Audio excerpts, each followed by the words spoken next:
2 కొరింథీ పత్రిక 12వ అధ్యాయం 9వ వచనం. అందుకు నా కృప నీకు చాలును, బలహీనత యందు నా శక్తి పరిపూర్ణమగుచున్నదని ఆయన నాతో చెప్పెను. కాగా క్రీస్తు శక్తి నా మీద నిలిచి ఉండి నిమిత్తము విశేషముగా నా బలహీనతల యందే బహు సంతోషముగా అతిశయపడుదును. ప్రభు సహాయం కొరకు చిన్న ప్రార్థన చేసుకొని ధ్యానం చేద్దాం. ప్రేమ కలిగిన మా ప్రియ పరలోకపు తండ్రి, ఈ సాయంకాల సమయాన్ని బట్టి మీకు స్తోత్రాలు చెల్లిస్తున్నాం ప్రభువా. ఆయా బాధ్యతకరమైనటువంటి పనుల్లో ఉండి, ప్రయాణాలలో ఉండి, క్షేమంతో నాయన మీ సన్నిధికి రావడానికి ఇచ్చిన కృపను బట్టి మీకు స్తోత్రాలు చెల్లిస్తున్నాం. ఈ రోజున సహోదరి లతా గారి ఇంటి దగ్గర జరగాల్సినటువంటి గృహ కూడికలు వాతావరణము అనుకూలంగా లేనందువలన ఈ రీతిగా నాయన మీ సన్నిధిలో మేము కూడుకోవడానికి ఇచ్చిన కృపను బట్టి మీకు స్తోత్రాలు చెల్లిస్తున్నాం. చక్కటి కీర్తనలు ఎంతో రమ్యమైన రీతిలో మేము ధ్యానం చేసుకుంటూ ఆయన మిమ్మల్ని స్తుతించగలిగాం. మీ రాకడను గురించి ఆదరించబడ్డాం, ధ్యానించాం. ఆయన మీకు స్తోత్రాలు చెల్లిస్తున్నాం. ఈ సమయంలో చదువుబడిన లేఖన భాగంలో నుంచి మానవ మాతృని మరుగుపరచండి ప్రభువా. మీ యొక్క మహిమ నిమిత్తమై మీ బిడ్డలమైన మాకు క్షేమాభివృద్ధికరంగా ఉండులాగున సహోదరి లతా వారి యొక్క కుటుంబానికి, ఆమెకు ఆదరణకరంగా అయినా వారి యొక్క విశ్వాసము స్థిరపరచబడగలుగుటకు, విశ్వాసంలో ఇంకా నాయన మీ యందు ఎదుగునట్లుగా వారి యొక్క దేహంలో కావాల్సిన ఆరోగ్యము మీ పట్ల నాయన ఉన్నటువంటి ఆ విశ్వాసం ద్వారా సంపూర్ణమైనటువంటి ఆరోగ్యం కలుగులాగున, అది మీ మహిమార్థమై ఉండులాగున కృప చూపిస్తారని కోరుకుంటూ, మీ మాటలతోటి మాతో మాట్లాడమని సమస్త విషయాల్లో మీ దయగల హస్తాలకు అప్పగించుకుంటూ యేసుక్రీస్తు ప్రభువు పేరట స్తోత్రములు చెల్లించుకుంటూ ప్రార్థిస్తున్నాము తండ్రి, ఆమేన్. ప్రభునందు ప్రియమైన సోదర సోదరులారా, 91వ కీర్తన మొదటి వచనం, మహోన్నతుని చాటున నివసించువాడే సర్వశక్తుని నీడను విశ్రమించువాడు అని ఈ మాట మోషే గారు వ్రాస్తూ తెలియచేసినటువంటి మాటలుగా మనం అనుకుంటాము. అదే సమయంలో దావీదు గారి యొక్క రచనలు కూడా ఇందులో ఉన్నట్టు మనం గమనించవచ్చు. దేవుని ప్రజలైన ఇశ్రాయేలీయులను ఎలాగున ఆయన తన రెక్కల మీద మోసుకుని వచ్చి ఆ పాపపు బానిసత్వాన్ని నుంచి విడిపించి మార్గమంతట్లో వారికి తోడుగా ఉండి ఆ వాగ్దాన దేశానికి తీసుకుని వెళ్ళాడనే విషయాల్ని జ్ఞాపకం చేసుకుంటూ, తన ప్రజలు ఎలాగున విడిపించబడుతూ వారు విజయవంతంగా ముందుకు సాగడానికి దేవుని యొక్క ఆ సర్వశక్తి ఆయన చాటున నివసించినటువంటి విధానము ఏదైతే ఉందో దాని గురించి చెప్పినటువంటి మాటల్ని మనము గమనిస్తూ ఉంటున్నాం. మహోన్నతుని చాటున నివసించువాడే సర్వశక్తుని నీడను విశ్రమించువాడు అనే ఈ మాటలో మనం గమనించినట్లయితే, దేవుని చాటున, మహోన్నతుడు అంటే దేవుడే, ఆయన చాటున ఉండడమే కాదు, నివాసమే, మన నివాసమే ఆయన చాటున ఉన్నటువంటి అనుభవాన్ని ఈ వాక్య భాగంలో మనము గమనించగలుగుతుంటున్నాం. 4 భాగాలుగా ఆయన యొక్క నివాసం ఎలాగున ఉంటుంది, దాని వలన విశ్వాసులకు ఎలాంటి మేలు కలుగుతుంది అనే విషయాల్ని ఈ ఒక్క వచనంలో మనం గమనిస్తే, దేవుని యొక్క నీడ అనేటువంటిది ఎంత చల్లగా ఉంటుంది, ఎంత ఆరోగ్యాన్ని కలుగు చేస్తుంది, ఎంత నిబ్బరమైనటువంటి స్థితిని మనకు అనుగ్రహిస్తుంది, ఎంత విజయవంతమైనటువంటి జీవితాన్ని ఇస్తుంది అనే దానికి మనం ఆలోచన చేస్తే, షాడో ఆఫ్ రాక్, ఆయన యొక్క నీడ, ఆయన ఆ చాటున మనం నివాసం ఉండడము అనంటే యెషయా గ్రంథం 32వ అధ్యాయం 2వ వచనంలో ఆయన బండ నీడ అనేటువంటి మాటని ఆ వాక్య భాగంలో మనము గమనించగలుగుతాం. యెషయా గ్రంథం 32వ అధ్యాయము 2వ వచనంలో, మనుష్యుడు గాలికి మరుగైన చోటు వలెను, గాలివానకు చాటైన చోటు వలెను ఉండును, ఎండిన చోట నీళ్ల కాలువల వలెను, అలసట పుట్టించు దేశమున గొప్ప బండ నీడ వలెను ఉండును అని ఇక్కడ మనం చూస్తున్నాం. ఈ భాగంలో ప్రభువుని గురించినటువంటి ప్రవచనంగా మనం గమనిస్తే, ఆయన మనకు బండ నీడ వంటి వాడుగా ఉన్నట్టుగా చూస్తుంటున్నాం. బండ నీడ అనేటువంటిది చాలా చల్లదనాన్ని అనుగ్రహించేదిగా చూస్తున్నాం. గొప్ప బండ, అవును, యేసుక్రీస్తు ప్రభువే ఆ బండగా మనము గమనిస్తూ ఉంటున్నాం. కనుక ఆయన చాటున నివాసము అనేది మనకు ఒక గొప్ప బండ నీడ కింద ఎలాంటి చల్లదనాన్ని ఇస్తుందో, ఎలాంటి ఆ కంఫర్ట్ని ఇస్తుందో అనేది మనం గమనిస్తే, యెషయా గ్రంథంలోనే 2వ అధ్యాయంలో 3వ వచనంలో చూస్తే ద షాడో ఆఫ్ ట్రీ అనేటువంటి మాట మనం గమనించగలుగుతాం. ఆయన యొక్క చాటున నివాసము అనేది ఎలాగనే ఉంటుందంటే, అది ఒక చెట్టు నీడ వంటిది అనే మాటని యెషయా గ్రంథం 2వ అధ్యాయం లేదు క్షమించండి, పరమగీతముల గ్రంథంలో 2వ అధ్యాయము 2వ వచనంలో ఆ మాటని మనం చూస్తాం. పరమ గీతంలో 2వ అధ్యాయము 3వ వచనం. అక్కడ వృక్షములలో జలధర వృక్షం ఎట్లున్నదో పురుషులలో నా ప్రియుడు అట్లున్నాడు, ఆనందభరితనై నేను అతని నీడను కూర్చుంటుని, అతని ఫలము నా జిహ్వకు మధురము అని అంటున్నాడు. కాబట్టి దేవుని యొక్క ఆ నీడ, ఆయన చాటున నివాసము అనేది విశ్వాసిగా మనకున్నటువంటి గొప్ప ఆధిక్యత ఏమిటి అనంటే షాడో ఆఫ్ ట్రీ. వాస్తవానికి ట్రీ అనే ఆ మాటలో మనం చూస్తే, చెట్టు అనేటువంటి ఆ మాటలో చూస్తే యేసుక్రీస్తు ప్రభు మనకు కనబడతాడు. మొదట ఆ బండ నీడలో, యేసు ప్రభు నీడలో అనేది మనం గమనిస్తే, చెట్టు నీడ అన్నప్పుడు పాపాత్ములమైన మనము, శాపగ్రస్తులమైనటువంటి మనము ఆ శిలువ మ్రాను మీద వేలాడాల్సినటువంటి మనల్ని తప్పించడానికి మనకు బదులుగా యేసు ప్రభు శిలువలో శాపగ్రాహిగా ఆయన వేలాడాడు.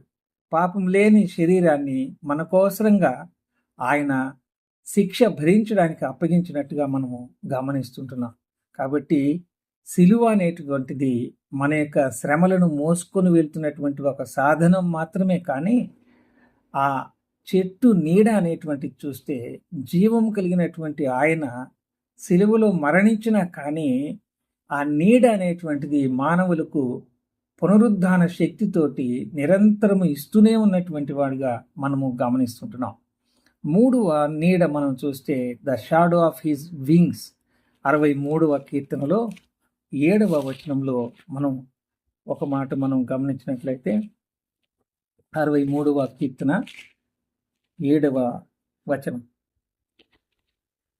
నాకంటే ముందుగా తీయగలిగితే ఎవరైనా నాకు తీసుంటే చదవచ్చు. 63వ కీర్తన 7వ వచనం. నీవు నాకు సహాయకుడివై ఉంటివి, నీ రెక్కల చాటున శరణుజొచ్చి ఉత్సాహధ్వని చేసేదను. రెక్కల చాటున, మహోన్నతుని చాటున నివాసం అనంటే ఆయన బండ నీడ కింద మనం నివాసం ఉన్నాం. ఆయన చెట్టు నీడ కింద పాప క్షమాపణ పొందినటువంటి అనుభవంతో కూడినటువంటి నెమ్మదిని, విశ్రాంతిని మనము పొందుకుంటూ ఉన్నాం. మనస్సులో, హృదయములో నిబ్బరము, పాపాలకు రావాల్సిన శిక్ష మన మీద రాదు అన్నటువంటి నిబ్బరమైనటువంటి విశ్రాంతిని, మన ప్రయాసాన్ని విడిచి మనం పొందుతున్నామనే మాట మనం గమనిస్తూ ఉంటున్నాం.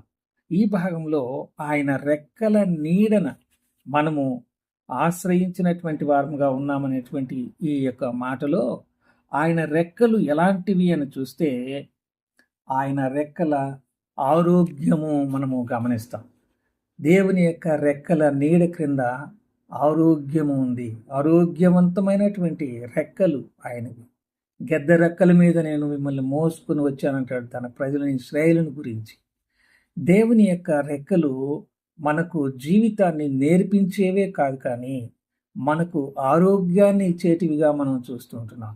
కోడి తన రెక్కల క్రింద పిల్లలను కాపాడునట్లుగా దేవుడు మనలను సంరక్షించి కాపాడేవాడుగా, శత్రువు నుంచి విడిపించేటువంటి వాడుగా, భద్రతనిచ్చేటువంటి వాడుగా, అన్నింటికంటే ముఖ్యముగా ఆయన రెక్కల నీడ క్రింద ఆరోగ్యము మనకు అనుగ్రహించేవాడుగా మనం చూస్తూ ఉంటున్నాం.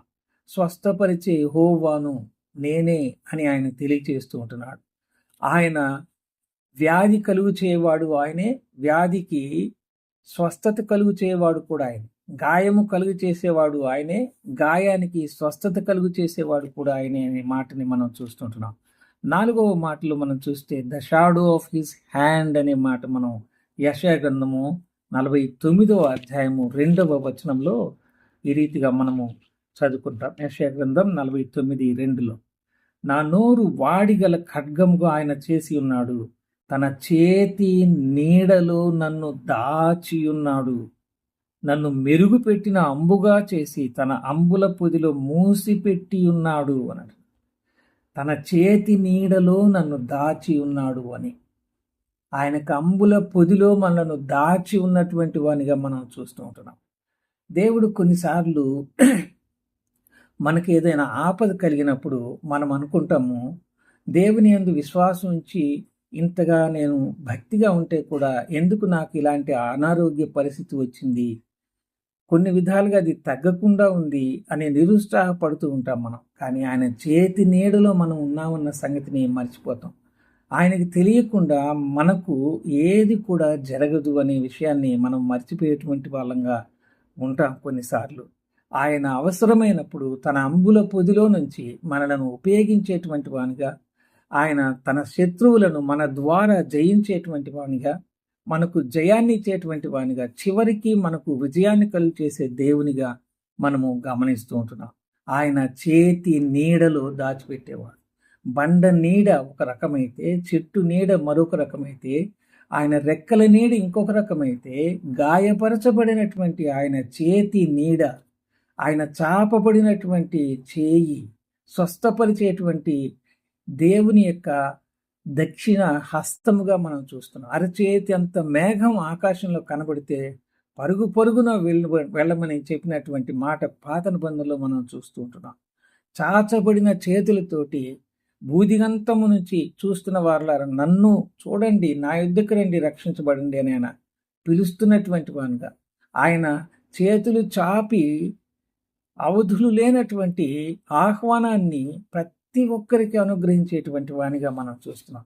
యేసు ప్రభు ఆ గాయపరచబడినటువంటి చేతుల ద్వారా స్పర్శించబడినటువంటి మనం ఆయన యొక్క ఆరోగ్యముతో పాప రోగం కుదుర్చుకొని రక్షించబడినటువంటి పిల్లలంగా ఉంటూ, దేవుని ప్రజలంగా ఉంటూ, ఆయన నీడలో ఉన్నటువంటి అనుభవాన్ని, ఇలాంటి దేవుని మాటలని మనం చదువుకుంటున్నప్పుడే, కొద్ది నిమిషాలు మనం ధ్యానం చేసినప్పుడే ఇంతటి భద్రతను దేవుడు ఆయన నీడ క్రింద మహోన్నతుని చాటున ఆ నివాసాన్ని నాకు అనుగ్రహించాడు అనే సంగతిని మనం జ్ఞాపకం చేసుకున్నప్పుడు ఎంతో సంతోషించేటువంటి వాళ్ళంగా మనం ఉంటాం.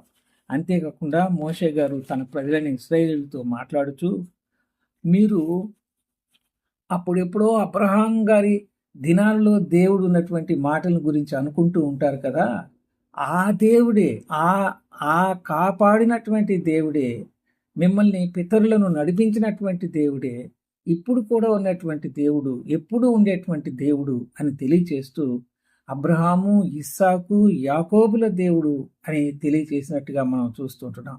దేవుని ప్రజలైన ఇశ్రాయేలుకి సారి ఎందుకు అబ్రహాము, ఇస్సాకు, యాకోబు దేవా, యెహోవా మమ్మల్ని కాపాడవా, నీవే మా దిక్కు అని వారు అంటారు అనంటే, యాత్ర జీవితంలో ఉన్నటువంటి అబ్రహాము జీవితంలో అడుగడుగున ఎన్నో రకాల ఇబ్బందులు, శోధనలు ఎదుర్కొంటూ ఉన్నప్పుడు, ఇంట బయట పడుతున్నటువంటి ఆ ఇబ్బందులలో దేవుని యొక్క ఆశీర్వాదం ఎంత పెరిగిపోయిందో అబ్రహాము జీవితంలో మనం చూస్తే, ఈ రోజునకి కూడా పాత నిబంధన విశ్వాసులతో సహా అనుభవాన్ని, అబ్రహాము మనకు కూడా విశ్వాసములకు తండ్రిగా పిలువబడినటువంటి వాడుగా మనం చూస్తున్నాం. ఆ రకమైనటువంటి భద్రత కలిగిన ఆ స్థితిని మనకు ఆయన అనుగ్రహించడానికి జ్ఞాపకం చేస్తున్నాడు. ఇస్సాకు దేవుని పిల్లలైనటువంటి వారు అనునిత్యము జీవము కలిగినటువంటి ఆ ఊట, దేవుని యొక్క వాక్యం అనేటువంటి ఆ యొక్క వర్షాన్ని దేవుడు ఎప్పుడు కురిపించేటువంటి వాడుగా ఉన్నాడు అనే దానికి సాదృశ్యంగా ఆ ఇస్సాకు దేవుడు, యాకోబు దేవుడు అని అంటే, యాత్ర జీవితంలో ఓటమి పాలైనటువంటి అనుభవము, ఒక స్థలానికి పరిమితం కానటువంటి పరిస్థితిని ఎదుర్కొంటున్నటువంటి యాకోబును ఎలాగున దేవుడు రక్షించాడు, ముఖాముఖిగా దర్శించాడనే విషయాలు, ఆయన గెలుపు ఎలాగున ఉంది అనే విషయం మనం చూస్తున్నాం. అందుకనే అన్ని రకముల పరిస్థితుల నుంచి, వ్యాధుల నుంచి దేవుని మహోన్నతిని చాటున నివాసము అనేటువంటిది ఈ ప్రకారమైనటువంటి, ఈ విధానమైనటువంటి నీడలో మనను నడిపించేదిగా మనం చూస్తున్నాం. దేవుని ప్రజలని ఇశ్రాయేలు అరణ్యంలో ఎండ దెబ్బ తగలకుండా, చెప్పులు అరిగిపోకుండా, బట్టలు ఉతుక్కునే పని లేకుండా చల్లని నీడలో నడిపించాడు. దారి లేనటువంటి అరణ్యంలో నడిపించాడు. ఆహారం లేని చోట ఆహారాన్ని, నీళ్లు లేని చోట నీళ్ళనిచ్చాడు. రాత్రిపూట కూడా చీకటిలో అగ్ని స్తంభంగా ఉండి, ఆ వేడిమి కలిగిన అగ్ని స్తంభము శత్రువులను, క్రూర మృగాలను, సర్పాలను దగ్గరకు వస్తే మాడిపోయేటట్టుగా చేస్తూ వీరికి మాత్రము దారి చూపించేటువంటిదిగా ఉన్నట్లుగా దేవుడు నడిచి వస్తున్నటువంటి నీడగా మనం గమనిస్తుంటున్నాం. బెథెస్దా అనే కోనేరు దగ్గర 38 సంవత్సరాల నుంచి వ్యాధితో పడి ఉన్నటువంటి ఒక వ్యక్తి, బెథెస్దా అంటే కరుణగల ఇల్లు అనే భావం ఉంది, కానీ నన్ను ఆ దేవదూత నీళ్లు కదిలించినప్పుడు అందులో వేయడానికి ఎవ్వరూ లేరయ్యా, నాకు దిక్కు లేదు, నేను దిక్కులేని వాడిని అని చెప్పినప్పుడు నడిచి వస్తున్న కరుణగల ఇల్లుగా యేసు ప్రభు కరుణ చూపించి ఆ వ్యక్తిని నీ లేచి నీ పరుపెత్తుకుని నడుమున్నప్పుడు నీళ్లతో సంబంధం లేకుండా గంతులు వేసుకుంటూ స్వస్థత పొందినట్టుగా మనము గమనిస్తూ ఉంటున్నాం. కనుక ఆయన బండ నీడ వంటి వాడు, చెట్టు నీడ వంటి వాడు, ఆరోగ్యవంతమైన రెక్కల నీడను మనకు అనుగ్రహించేవాడు, తన చేతి నీడలోనే మనలను దాచేటువంటి వానిగా ఇంతకు మించినటువంటి భద్రత ప్రపంచంలో ఏ రకమైనటువంటి గ్రంథాలలో కానీ, మనుషులలో కానీ, స్థలాలలో కానీ మనకు దొరకదు అనే సత్యాన్ని గ్రహించి మనం ఏ స్థితిలో ఉన్నా కూడా ప్రభువుని స్తుతించేటువంటి వారంగా ఉండాలని మనం గమనిస్తుంటున్నాం. ఈ వచనంలోనే మనం చూస్తే ఆయన గురించినటువంటి వివరాలు మనం చూస్తే ఆయన ఎలియాన్ అనే భావం మనం చూస్తున్నాం. మహోన్నతుని చాటున, మహోన్నతుని వద్ద మోస్ట్ హై పర్సన్ అని మనం చూస్తుంటున్నాం. రెండవ మాట ఇదే వచనంలో షాడే అనేటువంటి ఆ హెబ్రీ భాష మనం చూస్తే మాట ఆల్మైటీ, సర్వశక్తి అనేటువంటి మాటను మనం చూస్తున్నాం. యావే అనేటువంటి మాటను కూడా మనం చూస్తున్నాం.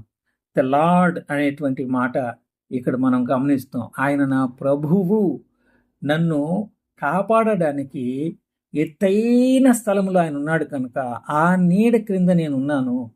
నన్ను కాపాడడానికి సర్వశక్తిమంతుడైనటువంటి వాడుగా నాకు కనబడుతున్నాడు.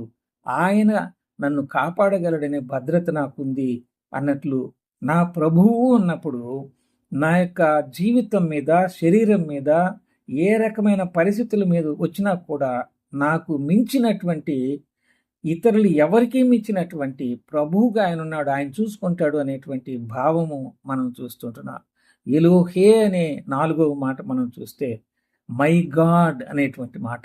ఆయన మన దేవుడు కాదు, నా దేవుడు అని నేను చెప్పుకోవడానికి అనుకూలంగా ఉన్నటువంటి దేవుడు అనే భావము ఏదైతే మనం చూస్తున్నామో ఈ 91వ కీర్తన మొదటి వచనంలో మనము దేవుని యొక్క మాటల్ని చూచాము.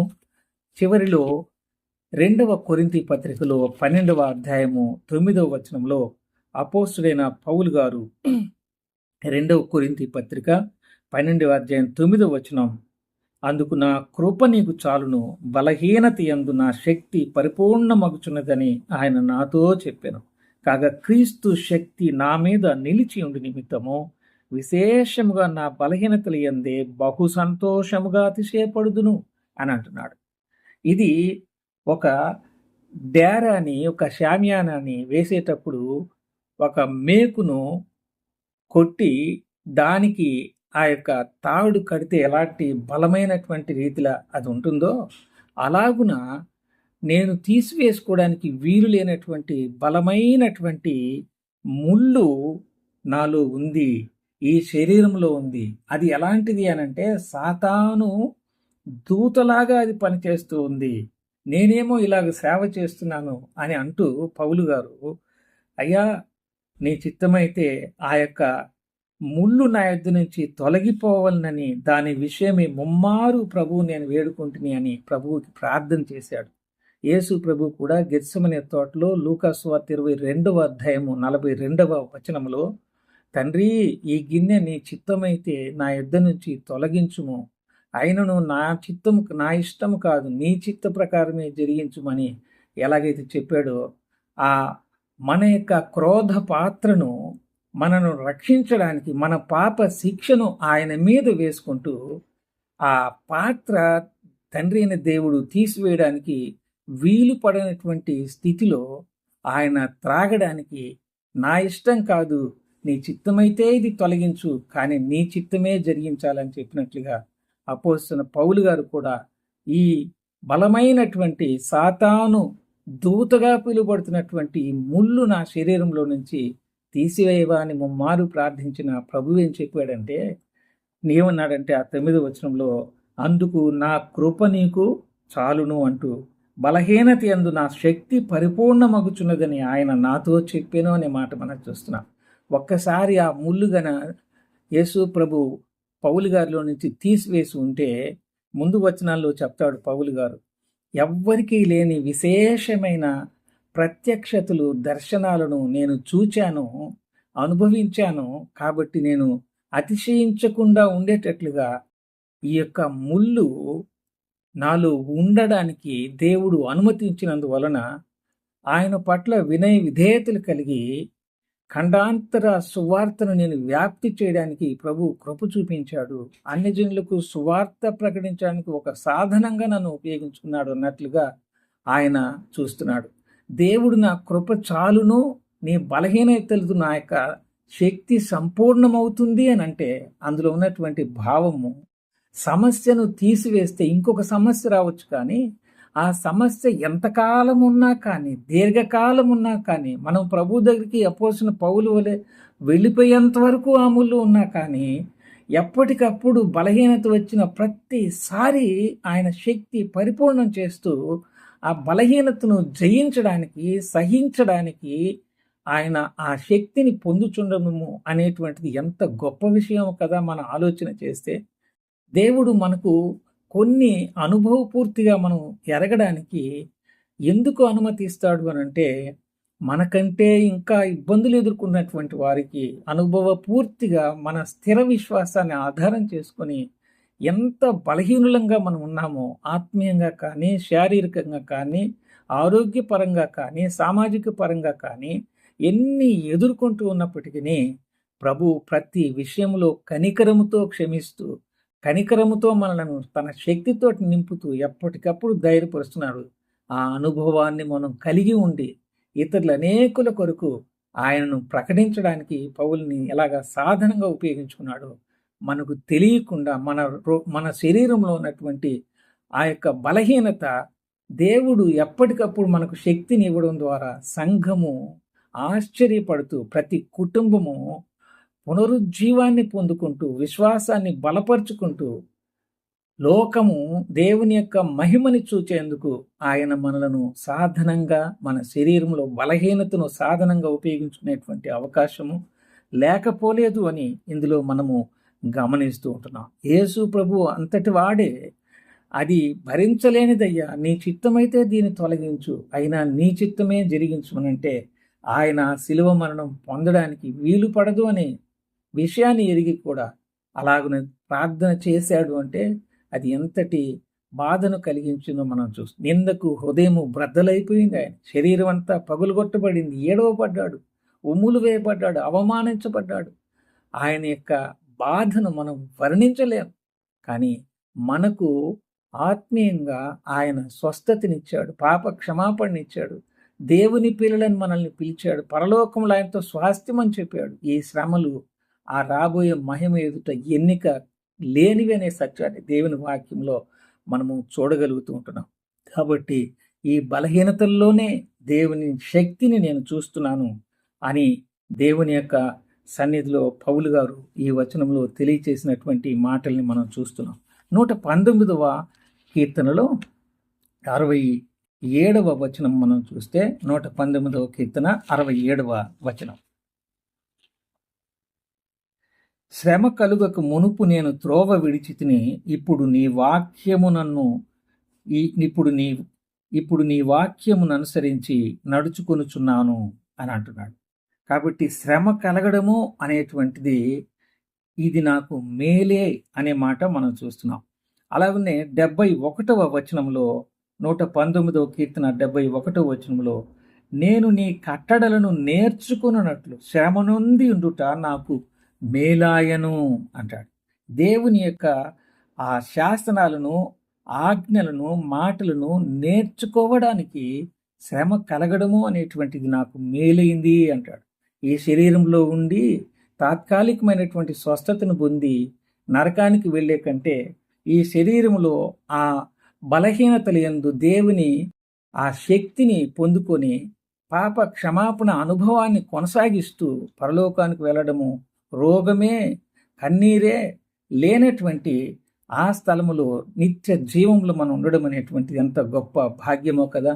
కానీ అపవాది ఏం చేస్తాడంటే మన విశ్వాసాన్ని కూలదోయడానికి, నీకు అన్నీ బాగుంటాయి, నువ్వు చనిపోవు, నువ్వు భద్రంగా ఉంటావు, నువ్వు కాపాడబడతావు, అన్నీ బాగుండేటువంటి ఎవరో ఒకరి ద్వారా మనకు బోధించబడేటట్టుగా చేసి మన విశ్వాసాన్ని అలాగన ఉండేటట్టుగా పరిమితులతో నింపేవాడుగా ఉంటాడు. ఏదైనా చిన్న బాధ మనకు కలిగినప్పుడు, మన ఇంట్లో ఎవరికైనా ఇబ్బంది కలిగినప్పుడు, మనకే కలిగినప్పుడు వెంటనే ప్రభువుని నమ్ముకుంటే ఇలా కలిగింది అని దేవునికి అవమానం వచ్చేటట్లుగా మాట్లాడేటట్టు అట్లాంటి వర్తమానాలతోటి వాడు ప్రోత్సాహపరుస్తూ ఉంటాడు. అది తాత్కాలికమైనటువంటిది అనే సత్యాన్ని కూడా నేటి క్రైస్తవ లోకము మనము గ్రహించాల్సినటువంటి వారముగా మనం ఉంటున్నాం. 75వ వచనంలో కూడా 119వ కీర్తన 75వ వచనంలో, యెహోవా నీ తీర్పులు న్యాయమైనవనియు విశ్వాస్యత గలవాడవై నీవు నన్ను శ్రమపరిచితివనియు నేను ఎరుగుదును అంటాడు. అంటే నేను పడేటువంటి శ్రమ నీవిచ్చినటువంటిది అనే ఆ జ్ఞానము ఏదైతే ఉందో, నీవిచ్చేటువంటి ఆ శ్రమ, నీ యొక్క తీర్పులు ఎంత న్యాయమైనవయ్యా అనేటువంటి మాట మనం చూస్తే ఎంతో అద్భుతమైనటువంటి మాటని ఆ భాగంలో మనం చూస్తున్నాం. మనం కూడా ఆయనకి అలాగా అప్పగించుకున్నప్పుడు దేవుడు మనలను అన్ని విషయాల్లో భద్రపరిచి కాపాడేవాడుగా ఉంటాడనే మాటని మనం చూస్తున్నాం.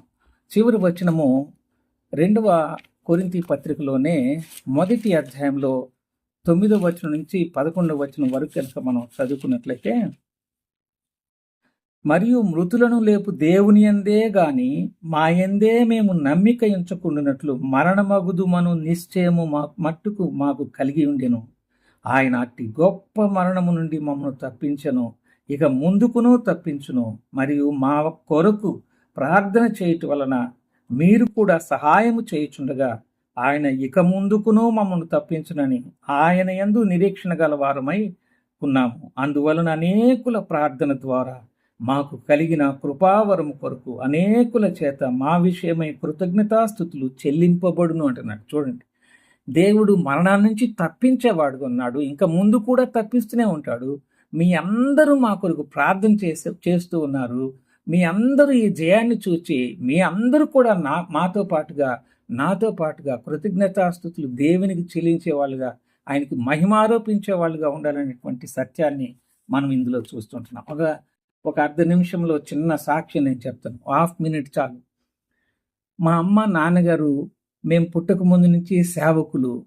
అంత సేవకుల కుటుంబంలో పుట్టి ఇంట్లో 2 అన్నలు సేవకులు, 2 చెల్లెళ్ళు సేవ, వారందరికీ సంఘాలు ఉన్నాయి, మనమళ్ళకి సంఘాలు ఉన్నాయి.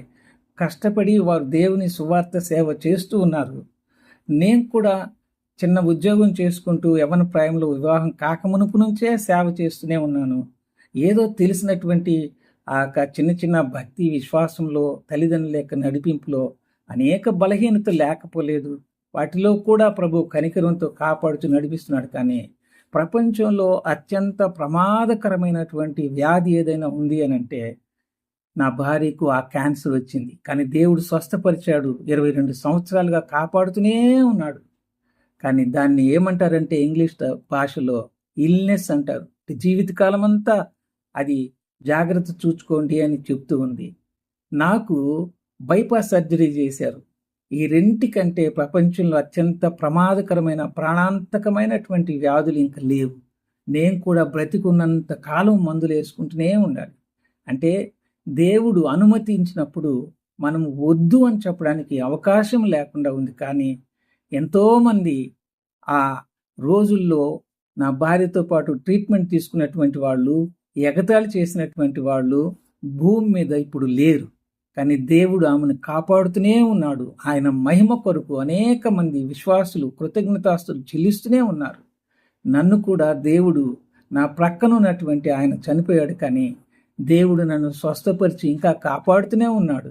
అతిశయించబడ్డానికే కాదు కానీ ఇది షేర్ చేసుకునేది, దేవుని యొక్క అనుమతితో మన లోపల ఏదైనా శ్రమ బలహీనత ఉంది అనంటే అవి మర్చిపోయి, ప్రభువా నీకు స్తోత్రమయ్యా, నీ చిత్తాన్ని బట్టి నీకు మహిమ రావాలి, నీ బిడ్డలు నాకంటే ఇబ్బందులు ఉన్నటువంటి వాళ్ళు నీవిచ్చేటువంటి ఆ శుభవచనాల ద్వారా వాళ్ళు కూడా మేలు పొందేట్టుగా నన్ను ఆశీర్వదీవించయ్యా అని అడిగితే దేవుడు ఎందుకు ఆయుష్కాలాన్ని పెంచడు? అదే 91 కీర్తనలో చివరిలో కదా, దీర్ఘాయుష్ చేత అతని ఆయన తృప్తిపరిచేవాడుగా ఉన్నాడని చూస్తున్నాం.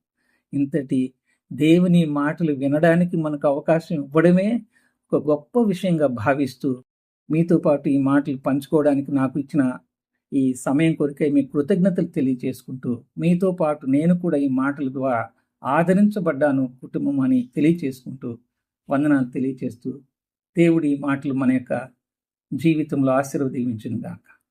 వందనాలను మీ దోషం ద్వారా మాకు గమనాన్ని తీసుకొచ్చిన మీ మాటలకై మీకు స్తోత్రం చెల్లిస్తున్నారు. మా తండ్రి, నీవు ఆదరించేవాడువు, నీవు ఆదరణకర్తవు. ఆదరించే మాటలు నైనా నీవు మాకు అనుగ్రహించావు. మా తండ్రి మీకు స్తోత్రం చెల్లిస్తున్నాం. అలనాడు మోషే రాసిన కీర్తనలో మహోన్నతుల స్వామిన నివసించేవాడి, సర్వశక్తిని నీళ్లను విశ్రమించేవాడని వాక్యాన్ని తీసుకుని మీ దాసుల ద్వారా మా దృష్టికి తీసుకొచ్చిన అనేక సత్యాలను బట్టి మీకు స్తోత్రం చెల్లిస్తున్నాం. నీ నీడ, నీ చాటు, నువ్వు మాకు తాగుచోటు నీవే, మా ఆశ్రయము నీవే. తండ్రి, నీవే మాకు దుర్గమై ఉన్నందుకు మీకు స్తోత్రం చెల్లిస్తున్నాను. పౌలు కూడా తనకు వచ్చిన శారీరక దుర్ఘటను బట్టి నీ సన్నిధిలో ముమ్మారు ప్రార్థన చేశాడు, ఇది తీసివేయమని. అయితే నీవు అన్నావు, నా కోపాన్ని నీకు చాలును. మా తండ్రి, నువ్వు మమ్మల్ని బాధించేవాడు కాదు, మమ్మల్ని క్రమపరచడానికి బాగానైనా అప్పుడప్పుడు మాకు శ్రమలు వస్తాయి. అవి మా వ్యక్తిగత కారణాలను బట్టి, మనైనా మా అతిక్రమ క్రియలను బట్టి, మా విధేయతను బట్టి ఒకసారి వాటిని ప్రవేశపెడతావు. అయినా నువ్వు వేసిన కంచె ఎవరు తీయగలరు? సముద్రము కూడా దాటుతాలేదు.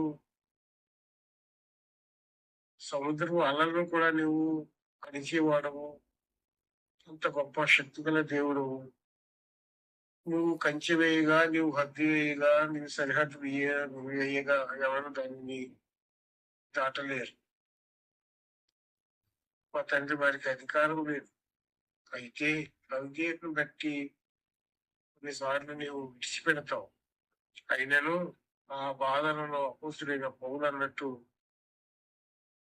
మా తండ్రి, నా కృపనికి చాలును అని నువ్వు ఆయనతో మాట్లాడిన దాన్ని బట్టి మీకు వందనాలు చెల్లిస్తున్నావు. ప్రభువా, స్పష్టపరిచేవాడు నీవే, గాయం చేసేవాడు నీవే, గాయాన్ని కట్టేవాడు నీవే. మా రోగాన్ని, మా సంకటాలన్నింటినీ నువ్వు కుదిర్చేవాడు నీవే. మా పాపరోగాలన్నిటినీ నువ్వు నాయన నీ రక్తంతో కడిగిన వాడు నీవే, స్వస్థపరిచిన వాడు నీవే, మమ్మల్ని పరిశుద్ధులుగా చేసిన వాడు నీవే.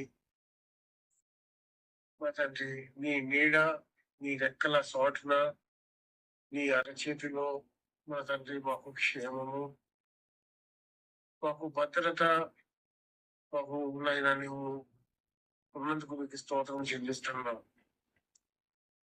మా నాయనా నువ్వు మమ్మల్ని కాపాడే దేవుడు, మమ్మల్ని ఆదరించేవాడు. నాయనా నేను నమ్ముకున్నప్పుడు వెంటనే మాకు ఏ సమస్యలు ఉండవని బోధించే బోధనలు ఉంటుండగా మా తండ్రి అవి దుర్బోధలై ఉంటుండగా శ్రమ రావడం నాకు మేలైందని, శ్రమ రాకమునుపు నేను విచ్చలవిడిగా తిరిగానని, నీ కట్టలను నేర్చుకోవాలంటే నాకు శ్రమ రావటం అది నాకు మేలైందని ఆయా భాగాలు మా దృష్టికి వచ్చావు. మీ స్తోత్రం చెల్లిస్తున్నాం మీ దాసుని ద్వారా. మా తండ్రి శ్రమను అనిపించటం క్రైస్తవునికి విశ్వాసకి అవసరం. ఆయన శ్రమ లేని జీవితం మా తండ్రి అది విశ్వాస జీవితానికి అంత శ్రేయస్కరం కాదని ఈ లేఖనాలని స్పష్టంగా మేము రాయించి పెట్టాము. మీకు వందనాలు చెల్లిస్తున్నాం. మా తండ్రి వాక్యం చెప్పిన మీ దాసుని బట్టి మీకు స్తోత్రం చెల్లిస్తున్నాం. ఆదరించేవాడవు, ఆదరణ మాటలు అందించేవాడవు, మాకు తోడుగుండేవాడవు. అపత్కాలంలో మేము మొరపెట్టగానే మాకు సమాధానం అనిపించేవాడు. ఏది ఏమైనా నీ చిత్తానికి మేము లోపడటం, నీ చిత్తమే సిద్ధించుడుగా కానడం అది మాకు ఎంతో అవసరం. అదే మాకు ప్రయోజనకరం. మాకు మేలు చేసేవాడువే, కీడు చేసేవాడు కాదు. మా తండ్రి మీకు స్తోత్రం చెల్లిస్తున్నాం. వాక్యం చెప్పిన మీ దాసుని బట్టి మీ సన్నిధిలో జ్ఞాపకం చేసుకుంటున్నాం. తనకిచ్చిన ఆరోగ్యాన్ని బట్టి ఆయన ఆపరేషన్ లో నువ్వు ఎంతగానో వృద్ధాప్యంలో ఉన్నాడు మీ దాసుడు. త్వరగా కోలుకోవడానికి నీ సహాయం చేసావు, నీ కృప పాలించావు. విషయంలో చేసిన సహాయం ఎంతో గొప్పది. మీకు నమస్కరిస్తున్నాం. నీ విడిచిపెట్టేవాడు కాదు, మీకు వందనాలు చెల్లిస్తున్నాను. అలాగే మా స్థానిక సంఘంలో ఆయా అనారోగ్య బాధలతో బాధపడుతున్న వాళ్ళందరినీ మీ పాద సన్నిధికి తీసుకువస్తున్నా. పుట్టండి, స్వస్థపరచండి. గాయం చేసేవాడు నీవే, గాయానికి కట్టువాడు నీవే. అయినా మీకు వందనాలు చెల్లిస్తున్నాం.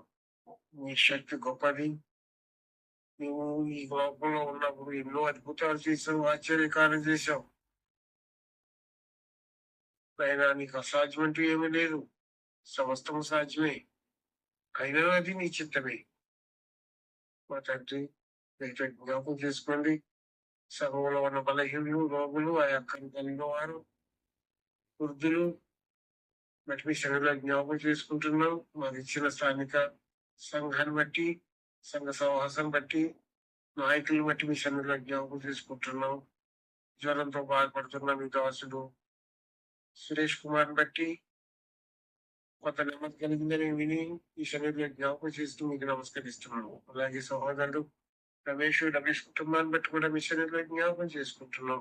మరి ఒకసారి మీ పాద సన్నిధికి తీసుకుని వస్తున్నాం. మేము ఆయన మీ కృపా వాక్యానికి అప్పగిస్తున్నాం. స్పష్టపరచండి, క్షేమం దయచేయండి, బలపరచమని ప్రార్థన చేస్తున్నాం. నా జీవితాల్లో చేసిన ప్రతి మేలుకై మీకు స్తోత్రం చెల్లిస్తూ స్థానిక స్థానం ద్వారా జరుగుతున్న పరిచయం మీరు దీవించి ఆస్వాదించి సంఘ సరిహద్దులు విశాలపరచమని, సంఘ క్షేమాభివృద్ధి నిమిత్తం ఆయన మీ సహాయం మాకు అందించమని, అందరినీ దీవించమని, ఈ కార్యమైన ఈ మీటింగ్ లో అందరూ పాల్గొన్న ప్రియులందరూ బట్టి మీకు వందనాలు స్తోత్రాలు చెల్లిస్తూ మళ్ళీ కలుసుకున్న పర్యాటక వరకు మీ మెండైన సహాయం, మీ ఆదరణ మాకు అనుగ్రహించమని మా ప్రభువును, మా రక్షకుడును, మా ప్రాణ విమోచకుడైన యేసుక్రీస్తు నామములో ప్రార్థన చేసి వేడుకుంటున్నాము పరమ తండ్రి. ఆమేన్. అందరికి వందనాలను.